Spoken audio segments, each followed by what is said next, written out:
Welcome to the series where I test out the OSRS Wiki money-making guides.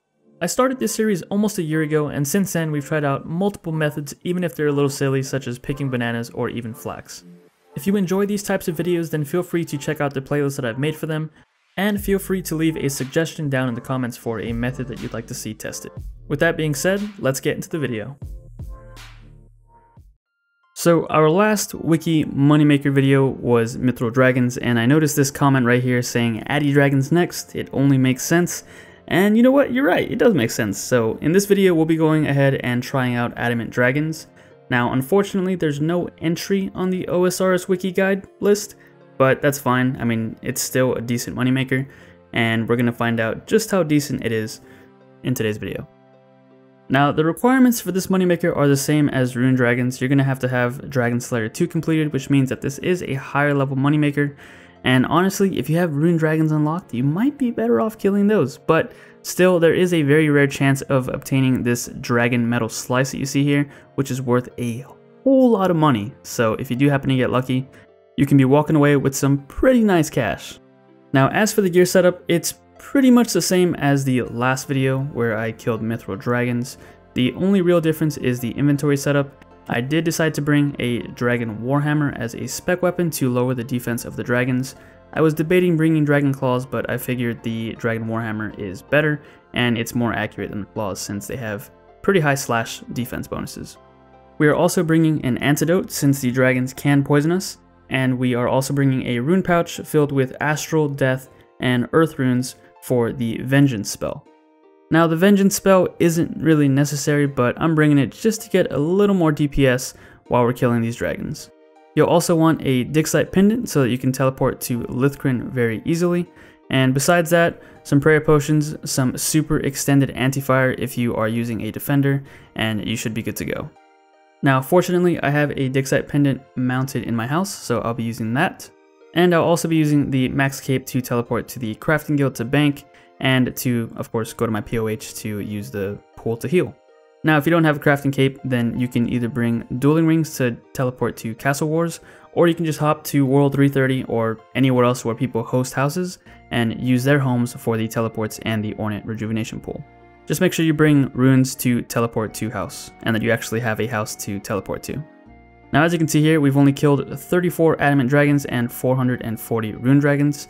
On my alt account, that's where we killed the 10,000 Rune Dragons, so maybe in the future we'll try out 10,000 Adamant Dragons. Although I'm really not too sure, because the one downside about these dragons is that you can't AFK quite as easily as you can at the Rune Dragons. The reason for that is because of their special attack. It's a poison projectile. You'll see it numerous times throughout this video. They basically send out a green projectile, and once it hits the floor, it spreads out in a 5x5 area, and if you are in the vicinity of that, you will take damage. Which is why we bring the antidote potion, so that we can cure ourselves of poison and also take reduced damage from that special attack. So whenever you see that attack incoming, make sure you step away at least 3 tiles to avoid the damage from that. Now, the other special attack that these dragons have is a ranged attack that hits through protect from missiles. And it's similar to the enchanted ruby bolts that we use against other bosses. The dragon will sacrifice part of its health to do some extra damage to the player. So for this reason, you want to stay around 50 hit points, because the higher your hit points, the more damage you'll take from this attack. Just make sure you don't stay too low, because they do have a pretty high max hit. I believe their max hit is 29, so just make sure you're above that. And as I mentioned before, make sure you bring the super anti-fire, unless you do have a Dragonfire shield or an anti-dragon shield. But if you do have access to the potions, then make sure you bring that along with a defender, since you have better offensive bonuses. And I think here you really want to prioritize your offensive bonuses, since these dragons are very tanky. Now, as far as drops go, they will always drop, of course, the Dragon Bones and 2 Adamantite bars. They also drop some other items like Adamant Plate Bodies, Rune Maces and Skimmies, Dragon Med Helms along with Dragon Plate Legs and the Dragon Plate Skirt, but I think the drops that you are really interested in are the Dragon Limbs, which are a 1 in 1,000 drop, the Dragon Metal Slice, which is a 1 in 5,000 drop, and of course the Draconic Visage at a 1 in 9,000 drop. And as stated previously, the Dragon Metal Slice is what you really want.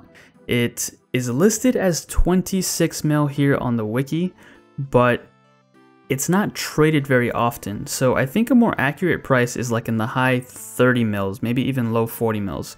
Because if you look at the Dragon Kite Shield, it's 41 mil, and there's no way you can profit that much just from buying the 3 items and making the shield together. I think the last time that I saw like an accurate price, it was close to like 39 million. So I'm not really sure what it is right now, but yeah, if you do happen to get it, you might want to just make the kite shield since that's traded more often and you can get a decent price for that. You might, I guess, lose some profit if you just try to sell the metal slice by itself, but who knows. Now, like I said before, if you're looking for a moneymaker and you want to AFK a bit, Rune Dragons are definitely the better bet because the Rune Dragons, although they do have special attacks as well, it's not quite as annoying as the poison attack that these Adamant Dragons have. Rune Dragons also have 2 special attacks. The first one is, of course, the one that hits through Protect from Missiles, and it acts as Enchanted Onyx Bolts, which means it drains your life and heals for the damage that it did. And the other attack is a electric attack that you can mitigate some damage if you just wear insulated boots, where you don't even have to move out of the way. You can just take the small amount of damage. So yeah, if you're looking for an AFK moneymaker, definitely go with Rune Dragons over the Adamant Dragons. But if you're feeling lucky and you don't mind paying close attention to the dragons that you're currently fighting, then might as well try out the Adamant Dragons for a chance at that nice Dragon Metal Slice. I feel like the only people that would be interested in killing these dragons are people who are completionists who want to complete the collection log, because otherwise there's really no need to kill these things. Like even Iron Man, the Dragon Kite Shield isn't the best, shield you can get. There's much better options that are a lot easier to obtain, so yeah. Now, if you don't have access to the gear that I'm using, a nice substitute would be, I'd definitely at least recommend having Barrow's Armor for the defensive bonuses, and for the offensive weapon, I would at least want to have the Zamorak and Hosta, which can still be pretty pricey, but I think if you have anything less than that, these might not be worth killing since you won't be getting that many kills per hour, and you might be spending more money on the actual supplies that you're bringing here. I suppose maybe you could also bring the Abyssal Dagger. That's a little bit cheaper, but I'm not sure if it's that effective against these Adamant Dragons. I just know that it was on the list of recommended gear for the Mithril Dragons, so maybe it'll work here. And with that being said, we are done with our 1 hour of killing the Adamant Dragons, and this is all of the loot that we obtained. As you can see, 1.2 mil here. Pretty decent amount, a lot more than I expected. I'd say it's pretty comparable to Rune Dragons actually, but I haven't killed them in quite a while, so I'm not sure if the price or the GP per hour has gone down since then. But if you are curious, I do have 2 videos pertaining to Rune Dragons. I have one where I tested them out for an hour, and then I have the first video that I ever posted to this channel, which was loot from 10,000 Rune Dragons. So yeah, give it a watch if you feel like it. Links will be in the description.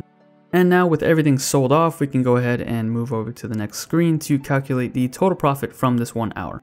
So with the cost of supplies being 268,949 GP, we'd subtract that from the money that we made, which was 1,243,427 GP.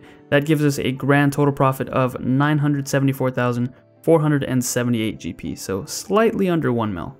Now I calculated the amount of money we were making per kill, and it was actually under what the wiki estimated. So over time, if you were to kill maybe like 1,000 of these, I think you'd be closer to over a mil GP per hour. Now we did manage to kill 66 Adamant Dragons in this 1 hour, so not bad. And here's also a look at the total XP we got from this 1 hour. I just want to say thanks for checking out the video, and if you enjoyed it, please consider giving it a thumbs up and maybe even a subscription. And as always, I will catch you guys in the next episode.